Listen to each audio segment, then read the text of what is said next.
좋은 전쟁은 없습니다. 전쟁은 서로를 망하게 합니다. 전쟁은 피하는 것이 상책입니다.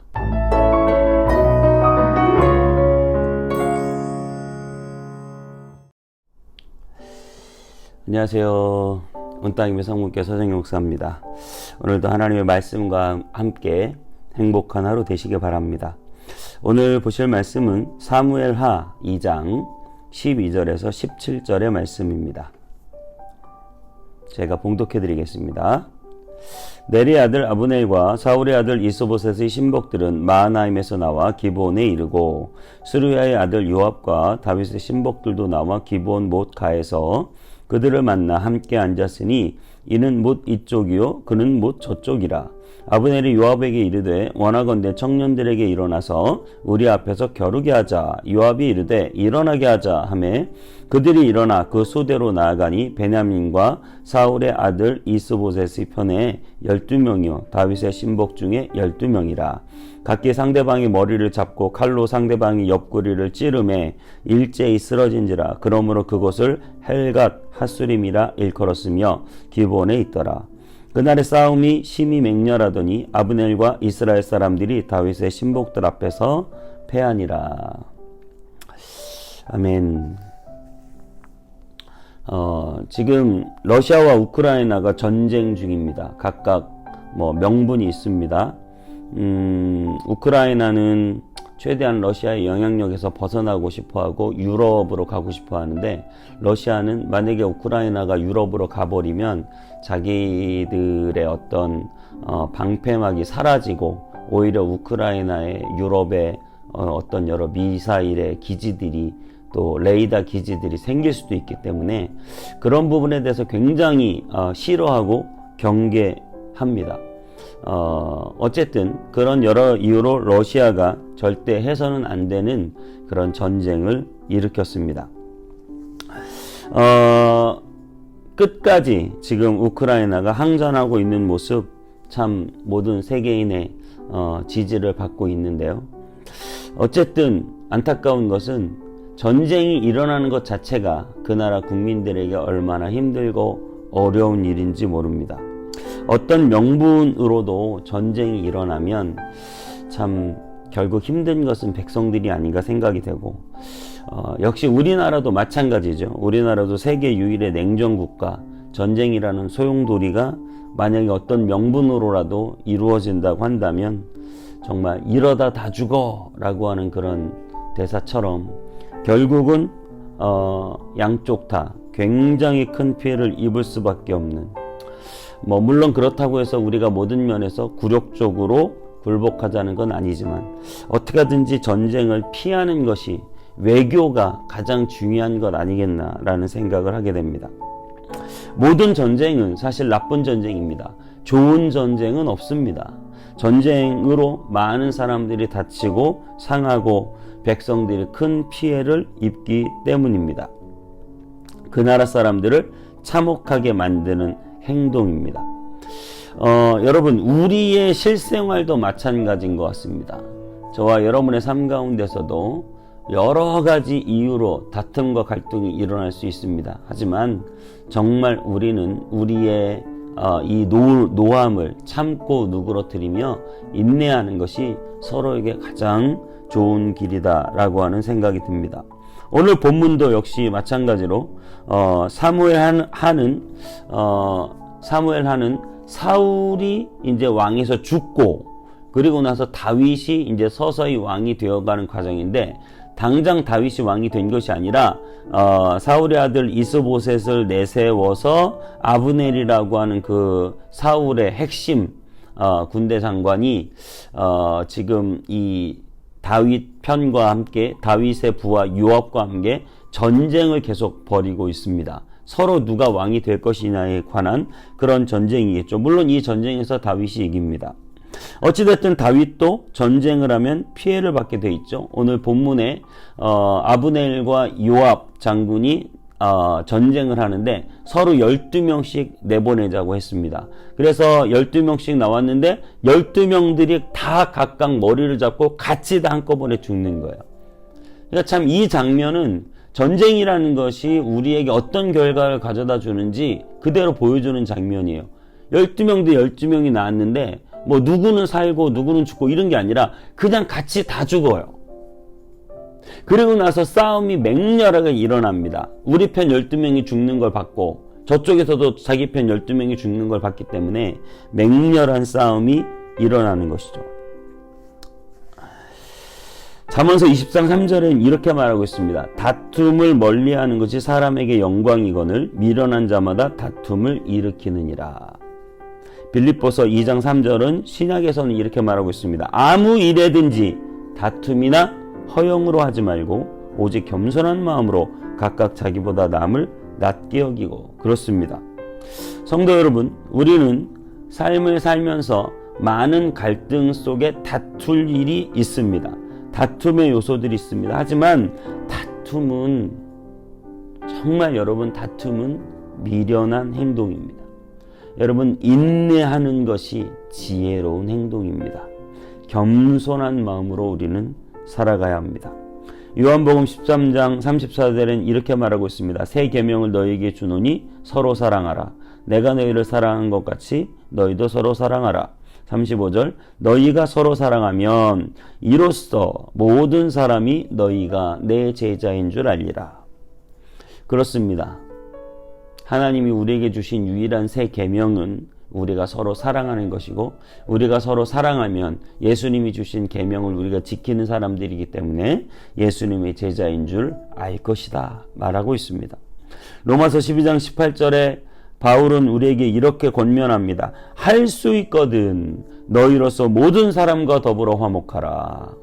자, 한번 따라해 볼까요? 이 말씀 너무나 중요한 말씀입니다. 할 수 있거든 너희로서 모든 사람과 더불어 화목하라.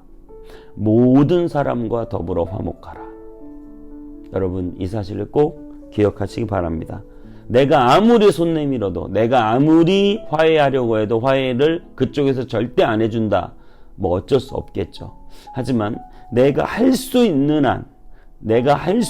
한 모든 사람과 더불어 화해하고 화목하기 위해 손 내미는 자세는 우리의 신앙에서 너무나 중요한 기본적인 자세라고 하는 사실입니다. 오늘 아브넬과 요압의 싸움에서도 아브넬이 지고 있으니 그만 싸우자 이렇게 이제 제안을 하는 장면이 26절부터 27절까지 나옵니다. 그때 요압이 네가 먼저 싸움을 걸지 않았느냐 이렇게 말을 하고 있어요. 싸움이 그치는 장면입니다. 여러분 평화라고 하는 단어는 전쟁이 없는 상태예요. 뭐 지금은 전쟁이 흔히 일어나지 않으니까. 근데 옛날에는 워낙 전쟁이 자주 일어났기 때문에 샬롬이라고 하는 말은 전쟁이 없는 평화로운 상태. 전쟁만 없어도 평화가 온다는 것이죠. 여러분의 인생을 살면서 갈등만 없어도 여러분 평화가 올 거예요. 여러분 인생을 살면서 직장이나 가정이나 뭐 명절 때 또 가족들끼리 만나셨을 텐데 그 가족 안에서도 여러분 갈등만 없다면 우리는 평화롭게 살 수 있습니다. 진정한 평화는 어디에서 올 수 있느냐? 바로 이 갈등과 다툼과 서로의 싸움이 없는 상태가 바로 평화로운 상태입니다. 여러분 최선을 다해서 우리는 주님의 뜻을 따라 싸움을 멈춰야 합니다. 요한일서 3장에는 이 다툼에 대한 형제 사랑에 대한 중요한 말씀이 있습니다. 3장 16절 요한복음 3장 16절도 다 아시죠? 요한일서 3장 16절도 중요한 말씀입니다. 그가 우리를 위하여 목숨을 버리셨으니 우리가 이로써 사랑을 알고 우리도 형제들을 위하여 목숨을 버리는 것이 마땅하니라. 요한은 그렇게 말하는 것이죠. 이 주님이 우리를 위하여 목숨을 버리신 걸 우리가 잘 알지 않느냐? 그러면 우리도 형제들을 위하여 목숨을 버리는 것이 마땅하니라. 그러면서 이렇게 말하고 있습니다. 19절에 이로써 우리가 진리에 속한 줄을 알고 또 우리 마음을 주 앞에서 굳세게 하리니. 여러분 우리가 형제를 사랑하면 이로써 우리가 진리에 속한 줄을 알고 또 우리의 마음을 주 앞에서 굳세게 하리니. 우리가 진짜 서로가 사랑한다면 그때 우리는 주님 앞에 담대히 나갈 수도 있다는 것이죠. 형제가 계속 미워하고 반목하면서 부모에게 이거 해달라 저거 해달라 말하기가 어려워요. 왜냐하면 부모님은 너희 형제가 왜 싸우니? 이 싸움을 풀어라. 난 됐고 내가 사주고 싶은 거 사줘. 근데 엄마 아빠는 그게 안 되는 거예요. 일단 형제가 화해하면 그럼 내가 그때 사주겠다. 여러분 하나님의 마음을 아시겠습니까? 형제가 서로 사랑할 때 우리는 주님 앞에 담대함을 얻어요. 기도할 근거, 기도할 용기, 기도할 자격이 주어진다는 것이죠. 그래서 30장 요한일서 30장 23장 20절은 이렇게 말하고 있습니다. 이는 우리 마음이 혹 우리를 책망할 일이 있어도 하나님은 우리의 마음보다 크시고 모든 것을 아시기 때문이라. 그러니까 내가 누구랑 싸우고 갈등한 것 때문에 내 마음에 후회되는 일이 있고 책망할 게 있어요. 근데 하나님은 우리의 마음을 더 잘 아신다는 거죠. 그러면서 31절에 이렇게 말합니다. 사랑하는 자들아, 만일 우리 마음이 우리를 책망할 것이 없으면 하나님 앞에서 담대함을 얻고 32절에 무엇이든 구하는 바를 그에게 받나니 이는 우리가 그의 계명을 지키고 그 앞에서 기뻐하는 것을 행함이라. 여러분 이거 너무 중요해요. 기도 응답의 비결이에요. 여러분 기도 응답 비결이 뭐냐? 모든 사람들과 화목하라는 거예요. 그러면 우리의 마음에 책망할 것이 없고, 그러면 우리가 하나님 앞에 담대함을 얻고, 담대함을 얻어서 구하면 무엇이든지 구하는 것을 받는다. 야, 여러분 기도 응답의 비결입니다. 내가 형제를 사랑하면, 갈등이 없으면 하나님 앞에 나아갈 담대함을 얻고, 그리고 무엇이든지 구하는 바를 얻나니 이는 우리가 그의 계명을 지키고 그 앞에서 기뻐하는 것을 행함이라. 주님이 정말 기뻐하는 것을 행했기 때문에 우리는 기도를 응답받는다는 거예요. 그러니까 여러분들이 누구랑 갈등하고 반목하고 질시하고 그것 때문에 힘들고 평화가 없는 상태에 하나님께 기도하면 하나님이 그것 때문에 여러분 담대하게 우리는 주님 앞에 나갈 수가 없다는 것이죠. 근데 그것을 다 풀고 해결하고 하나님께 나와 기도하면 하나님 앞에 기뻐하는 것을, 하나님이 기뻐하는 것을 우리가 했잖아요. 여러분 어렵잖아요. 누구랑 싸우고 갈등했는데 그걸 풀고 화해하기가 어려워요. 근데 그걸 해냈어요. 그 어려운 걸 여러분들이 해낸다면 여러분들이 주님 앞에 나아갈 때, 기도할 때 담대함을 얻을 수 있다는 것입니다. 그렇기 때문에 여러분 다툼은 그치고 여러분 정말 더불어 모든 사람과 할 수 있는 한 우리는 화목해야 합니다. 그러면 우리는 주님 앞에 담대함을 얻을 수 있고, 그리고 우리가 구하는 것을 받습니다. 왜냐하면 그의 기뻐하는 것을 우리가 행했기 때문에.